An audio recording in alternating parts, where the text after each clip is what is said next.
Tanks, missile systems, assault helicopters. Turkey's defense industry has made its debut.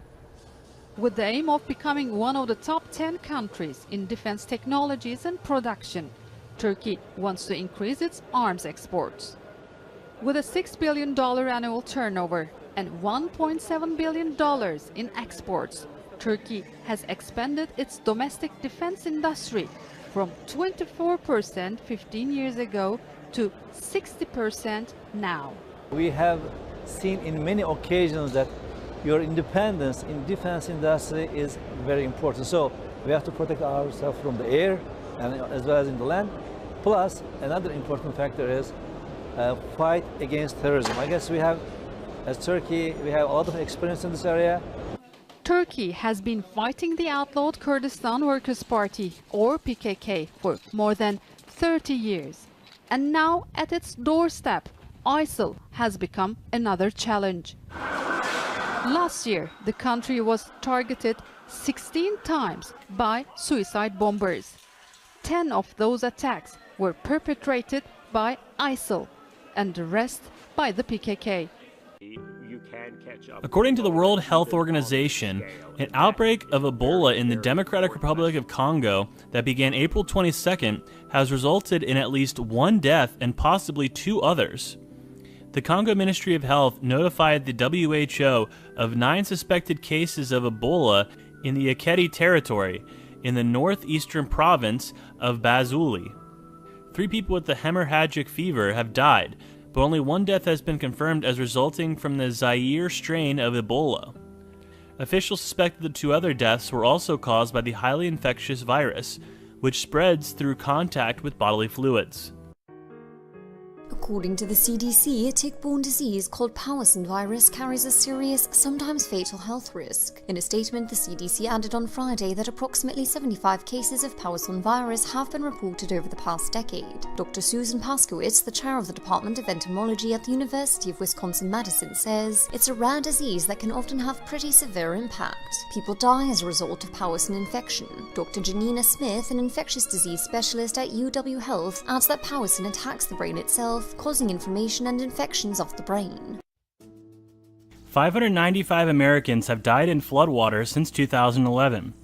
A few fell into rivers or drowned while fishing on flooded waterways. And some children died playing too close to high water. But 61% of victims die in vehicles, often after driving around barriers or ignoring signs warning them to turn back. Texas has had more flood-related deaths than any other state since 2011. When torrential rains in late April led to flooding across Missouri, 5 people died driving onto flooded roads. The death toll would have been worse if not for hundreds of water rescues. Although warning signs are becoming more sophisticated and barriers more secure, experts agree that when it comes to preventing flooding deaths while driving, common sense must prevail. On Friday, North Korea made a global appeal for states to reconsider enforcing UN sanctions. Washington is looking to step up the pressure on the Asian nation to end its nuclear and ballistic missile programs. The United Nations first imposed sanctions on North Korea in 2006. The UN has now strengthened the measures in response to its 5 nuclear tests and 2 long-range rocket launches. North Korea sent a letter to 192 UN members urging to reconsider any of their implementation activities until the legality of those sanctions resolutions are to be clarified. New cases of hepatitis C rose nearly 300% from 2010 to 2015, despite the availability of cures for the liver disease, fueled by a spike in the use of heroin and other injection drugs. In 2015, the national reported rate of hepatitis C was 0.8 per 100,000 persons, with nearly 34,000 new infections, according to the report by the Centers for Disease Control and Prevention. Access to clean syringes and a limit on Medicaid barriers to curative treatments for hepatitis C can reduce rates of death from the disease and transmission of the virus to others, the CDC said. New treatments for hepatitis C with a cure rate of over 95% from drug makers have the ability to virtually wipe out the disease, which can lead to cirrhosis, cancer, the need for a liver transplant, or death. Democratic lawmakers in Illinois on Thursday said they've placed on hold a bill that expand state-funded coverage of abortions for low-income residents and state employees, but the bill faces a likely veto from the state's Republican governor. Democratic State Senator Don Harmon filed a motion Wednesday night to reconsider the Senate's vote, meaning the bill will not immediately be sent to Governor Bruce Rauner. Rauner, who faces re-election next year, has promised to veto the legislation, saying Illinois should focus on less divisive issues and instead pass a full-year operating budget for the first time in nearly 2 years. It's a treatment almost as painful as the condition. Fatima Rashid, a Syrian refugee from Hama province, who now lives in a camp in Lebanon's Bekaa Valley, receives weekly injections at this nearby hospital. She suffers from cutaneous leishmaniasis, also known as the Aleppo boil. The disease causes disfiguring skin lesions, often on the face and hands. Yusuf Hamoud and his 7-year-old niece Jahan also received treatment here. They escaped the fighting in Aleppo 5 years ago to a nearby camp and have been struggling with the condition ever since. We are already suffering as refugees. We lack the basic necessities. We live in tents and are surrounded by garbage. It's an unhealthy environment. Now we have this skin disease that we are suffering, as if we need more pain and stress in our lives. The Aleppo boil is a parasitic disease that was first reported in the northern Syrian city in 1745. For years, doctors have been able to contain the condition, which is spread by sandflies. But since the start of the Syrian conflict in 2011, it has re-emerged as a public health threat that doctors warn could reach endemic levels. The Syrian conflict has created what doctors describe as the perfect conditions for an outbreak like this. As the fighting intensified, hospitals were bombed and attempts to contain the disease were abandoned, leaving health workers little choice but to focus on those war casualties rather than those suffering from this disease. On the slopes of Caracas' slums, something is cropping up. 40-year-old Antonio Lopez never thought he would be forced to plant his own food to keep his family from starving. I'm growing green peppers, bananas, papaya. Look, there are the bananas. Why is this necessary? Because of the situation. The situation is the euphemism for chronic food shortages and the world's worst hyperinflation that makes even available products unaffordable on a basic wage, leaving this family with just soup, flavored with bones, and a pantry that is always bare. If we don't eat in the morning, we eat in the evening. We can't eat 2 or 3 meals a day like before. I have to give the kids something, even if it's just a banana so they can go to school. And what about you, I ask? I often make do with a glass of water. In a country with the world's largest oil reserves, malnutrition is now widespread. And once unthinkable scenes like this have become common. According to popular legend, when the hungry masses were clamoring for bread, French Queen Marie Antoinette suggested that they eat cake, producing such outrage that it eventually cost her her head. Today, here in Venezuela, President Nicolás Maduro has forbidden bakeries like this one from producing cakes and sweets, at least for government-subsidized flour, so that they can just make bread. The problem is, as you can see, there isn't any. When there is, people have to queue for hours. Almost everyone we speak to says they've lost weight, including many of the 20% of Venezuela's poorest who qualify for a government-subsidized food box called CLAP, not to be confused with applause. It's available about once a month, although it barely lasts a week for this family of 8. The president of the Malaysian Football Association says he has concerns about playing a match in North Korea.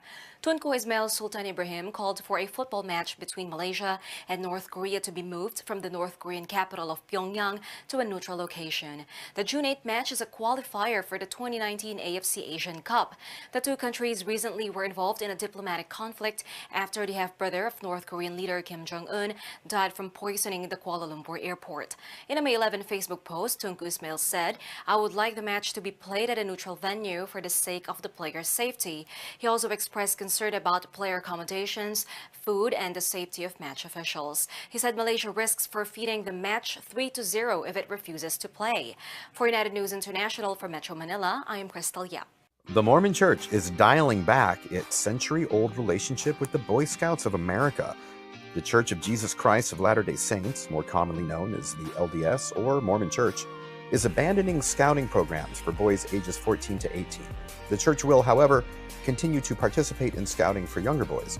According to BuzzFeed News, the greatest divide between the LDS Church and the Boy Scouts came as the organization evolved on LGBT issues.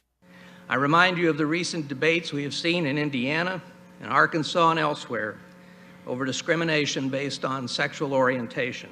After the Boy Scouts' decision in 2015 to allow gay leaders, the church issued a stern statement saying it was deeply troubled and that the century-long association with scouting will need to be examined.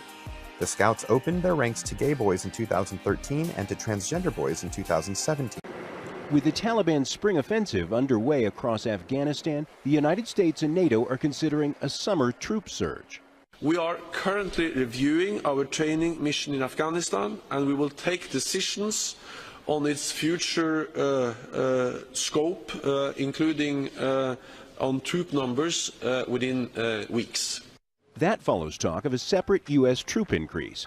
With Afghan troops struggling to hold the capitals of Kunduz province in the north and Helmand in the south, the prospect of more foreign troops could hardly come at a more welcome time for the government. There is a new demand for increase of NATO forces and coalition forces in Afghanistan. The Afghan government had welcomed that increase, and we are welcoming it. Not everyone agrees. Hundreds of current and former Afghan leaders gathered in Kabul to express their concern about the unstable political and security climate. An increase of troops and bombardment of Afghanistan village means extending the war. The government should answer one question. The security responsibility was handed over to Afghanistan security forces. What happened? That we need the girls and boys of America to come and defend us? The Taliban's spring offensive threatens the very legitimacy of the government in Kabul. If its fighters could seize control of 3 or 4 provinces, they could set up a rival government to the leadership here in Kabul. The planned surge of U.S. and NATO forces marks an effort to increase troop levels enough to deny the Taliban a foothold and to drive them to the bargaining table to negotiate an end to the war. John Hendren, Al Jazeera, Kabul. In a fight for the regional capital of Kunduz, Afghan troops hold their fire. There are lots of shortages in our government, especially among the security forces. But when we see our government and the current situation with limited supplies, we have to survive and go on.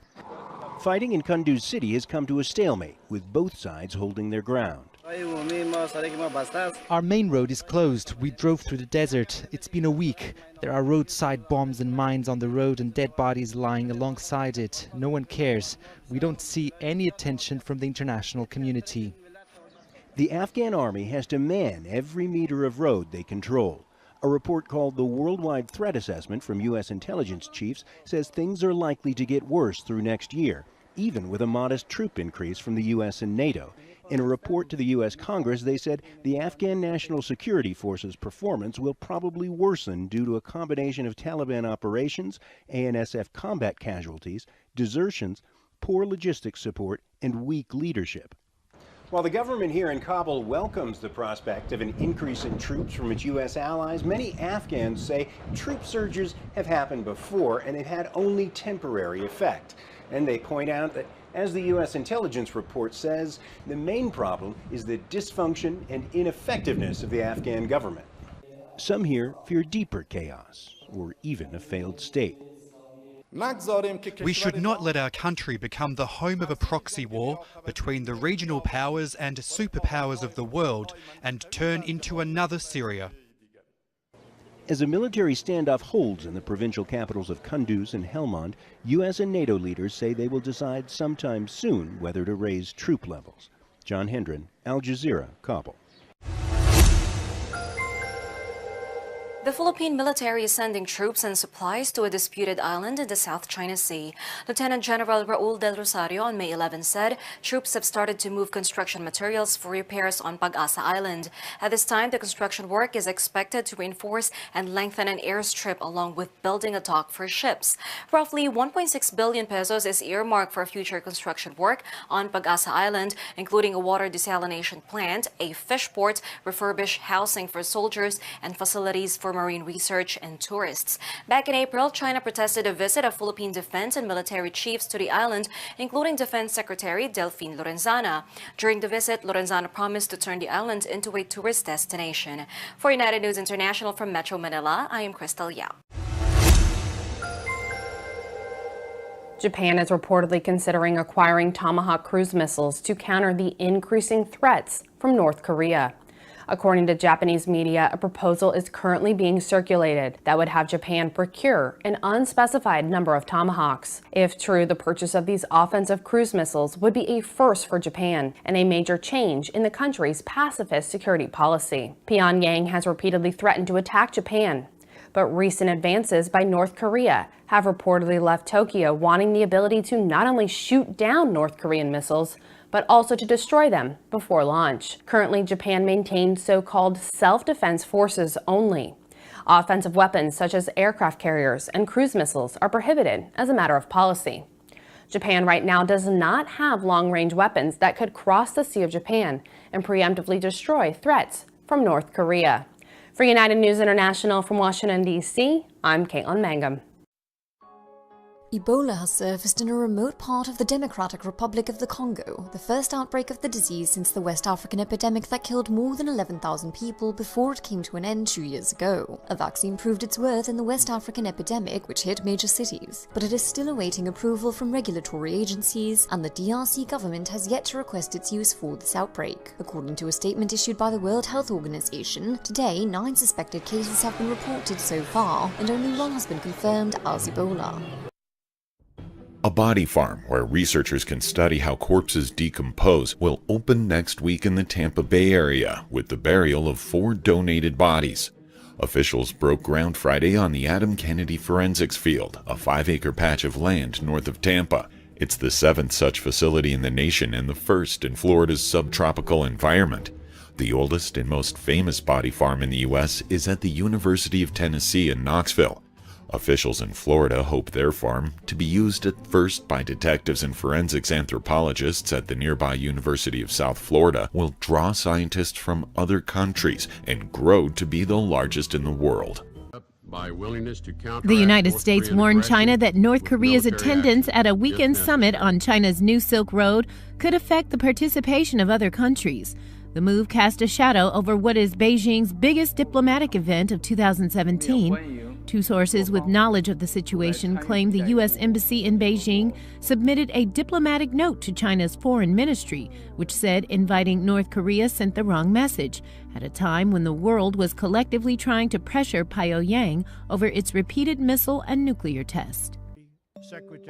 BuzzFeed News has shared that lawyers representing President Donald Trump allege the president's tax returns from the last 10 years show no income of any type from Russian sources. Trump told NBC's Lester Holt in their sit-down interview Thursday that he sent the letter to Senator Lindsey Graham and added that he has nothing to do with Russia. Like his lawyers, the president did mention the sale of a property in Florida to a Russian billionaire, as well as the Miss Universe pageant he held in Moscow, but he maintains that he has no investments in Russia. However, until the president releases his tax returns, there is no way to independently verify these claims. A group of government researchers invited Al Jazeera to join its latest expedition. We're heading northeast towards the Pacific and the Philippines' extended continental shelf. It's a 20-hour journey to Benham Rise, an underwater plateau named after an American Navy officer in the 1800s. The 25 million hectare undersea area extends beyond the country's exclusive economic zone. In 2012, the United Nations confirmed that Benham Rise is part of the Philippines territory. But other countries are interested. This is at the center of Asia's marine biodiversity, and its resources remain untapped. The Philippine government has been conducting scientific studies since 2013, but it has covered barely 1% of the total area. When we finally made it to Benham Rise, we met Filipino fishermen who had been out at sea for days. In this vast ocean, they are vulnerable to exploitation from the far bigger vessels that come from China and Taiwan. 100 homes reportedly have been evacuated in Beach City, Texas, which is east of Houston, after lightning struck crude oil tankers at a plant and triggered a fire. The Chambers County Sheriff's Office said homes within a half-mile radius of the fire have been evacuated as a precaution. A local news station reported that the tankers were hit by lightning as storms passed through Houston and other coastal communities early Friday. Firefighters were also setting up sensors to test the air quality as a precaution.